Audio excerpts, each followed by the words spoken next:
देश भर में फैले 51 शक्तिपीठों में मुख्य स्थान रखता है नेपाल। मध्य प्रदेश और उत्तर प्रदेश के कोने कोने से भक्त मां के दर्शन के लिए आते हैं। साल में एक बार चैत्र नवरात्र पर यहाँ विशेष उत्सव के साथ मेला लगता है। आज हम आपको एक ऐसे स्थान से अवगत कराने जा रहे हैं जो अपने अलौकिक इतिहास को समेटे हुए है। युगों युगों से आर्षि मुनियों के तप के साक्षी रहे इस स्थल की अपनी अलग ही गौरव गाथा है।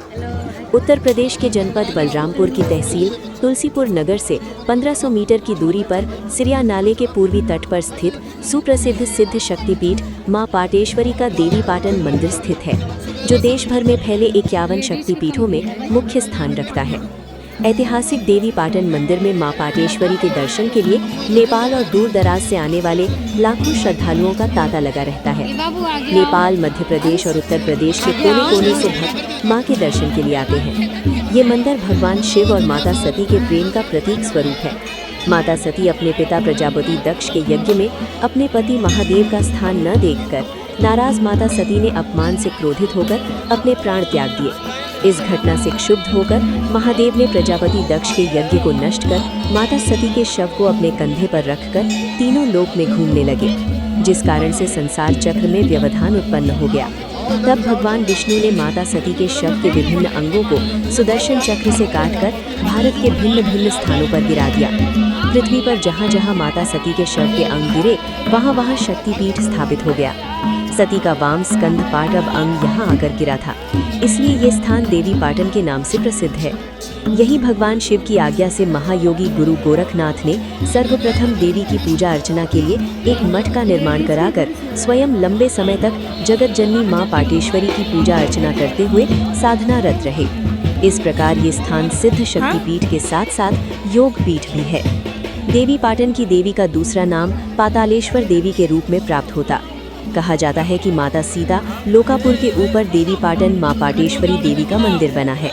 पौराणिक मान्यताओं के अनुसार देवी पाटन मंदिर के गर्भगृह से पाताल तक अति प्राचीन सुरंग बनी हुई है और त्रेता युग से यहाँ जल रही अखंड ज्योति में मां दुर्गा की शक्तियों का वास बताया जाता है। इस गर्भगृह में कोई प्रतिमा नहीं है, बल्कि इसके शीर्ष पर कई रत्न जड़ित छतर और ताम्रपत्र पर दुर्गा सप्तशती अंकित है। इसके साथ ही साल में एक बार चैत्र नवरात्र पर यहाँ विशेष उत्सव के साथ मेला लगता है। इस समय माता के दर्शनार्थियों की विशाल भीड़ आती है। मंदिर के उत्तर में सूर्य कुंड है। जनश्रुति के अनुसार महाभारत कालीन सूर्यपुत्र महाकर्ण ने यहाँ परशुराम से धनुर्वेद की शिक्षा ली थी। ऐसी मान्यता है कि इस जलकुंड में स्नान करने से कुष्ठ रोग तथा चर्म रोग ठीक हो जाते हैं। चैत्र मास के नवरात्र पर्व पर पीर रतननाथ बाबा की सवारी नेपाल के दांग नामक स्थान से पदयात्रा करके मठ के महंतों द्वारा हर वर्ष पंचमी के दिन मां पाटेश्वरी के दरबार पाटन में लाई जाती है। ये शिवावतार महायोगी गुरु गोरखनाथ से दीक्षा लेकर स्वयं एक सिद्ध महायोगी पीर रतननाथ बाबा के नाम से प्रसिद्ध हुए। देश के कई भागों में आज भी इनके मठ एवं मंदिर तथा दरी मिलते हैं। पीर रतननाथ बाबा मां पाटेश्वरी के परम भक्त थे और प्रतिदिन दांग नेपाल से कठिन पहाड़ी रास्तों से होकर मां देवी की आराधना करने के लिए आया करते थे। मां पाटेश्वरी ने प्रसन्न होकर एक बार उनसे वरदान मांगने के लिए कहा, जिस पर पीर रतननाथ जी ने कहा, माता मेरी प्रार्थना है कि आपके साथ यहाँ मेरी भी पूजा हो। देवी ने कहा, ऐसा ही होगा। तभी से यहाँ रतननाथ का दरीचा कायम है। दरी में पंचमी से एकादशी तक रतननाथ की पूजा होती है। इस अवधि में घंटे व नगाड़े नहीं बजाए जाते हैं और देवी की पूजा केवल रतननाथ के पुजारी ही करते हैं। वहीं मंदिर में मां पाटेश्वरी की भव्य प्रतिमा के साथ ही 9 देव की प्रतिमाएं भी विद्यमान हैं।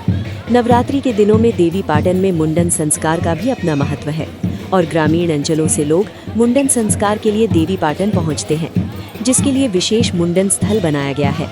मंदिर में मुख्यतः प्रसाद के रूप में नारियल, चुनरी, लावा, नथुनी, सिंदूर, मांग टीका, चूड़ी, बिछिया, पायल, कपूर, धूप, लौंग, इलायची, पुष्प चरणामृत और प्रमुख रूप से रोट का प्रसाद आदि चढ़ाया जाता है। देवी पाटन मंदिर प्राकृतिक छटा के बीच बसा ऐसा मंदिर है जहां आज भी पशु पक्षियों को मंदिर में चढ़ाए गए प्रसाद को खिलाने के बाद ही भक्तों को बांटने की परंपरा है। दरअसल ऐसा इस मान्यता के अनुसार किया जाता है कि ईश्वर का वास मनुष्य ही नहीं अपितु पशु पक्षियों के संग संसार के कण कण में है। इसके लिए जैसे ही मंदिर के घंटे बजने शुरू होते हैं, आसपास के सभी पक्षियों का समूह मंदिर में आकर एकत्रित हो जाता है। इसके साथ ही सती माता को चढ़ाए गए प्रसाद का सेवन करते इन पक्षियों की मनमोहक चहचहाहट यहाँ आए मां के भक्तों का मन मोह लेती है।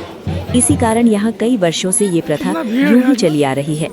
यहाँ एक दिलचस्प तथ्य ये भी है कि उत्तर प्रदेश के मुख्यमंत्री योगी आदित्यनाथ जी देवी पाटन मंदिर के मुख्य संरक्षक बताए जाते हैं और योगी जी का गौ माता व अन्य पशु पक्षियों के प्रति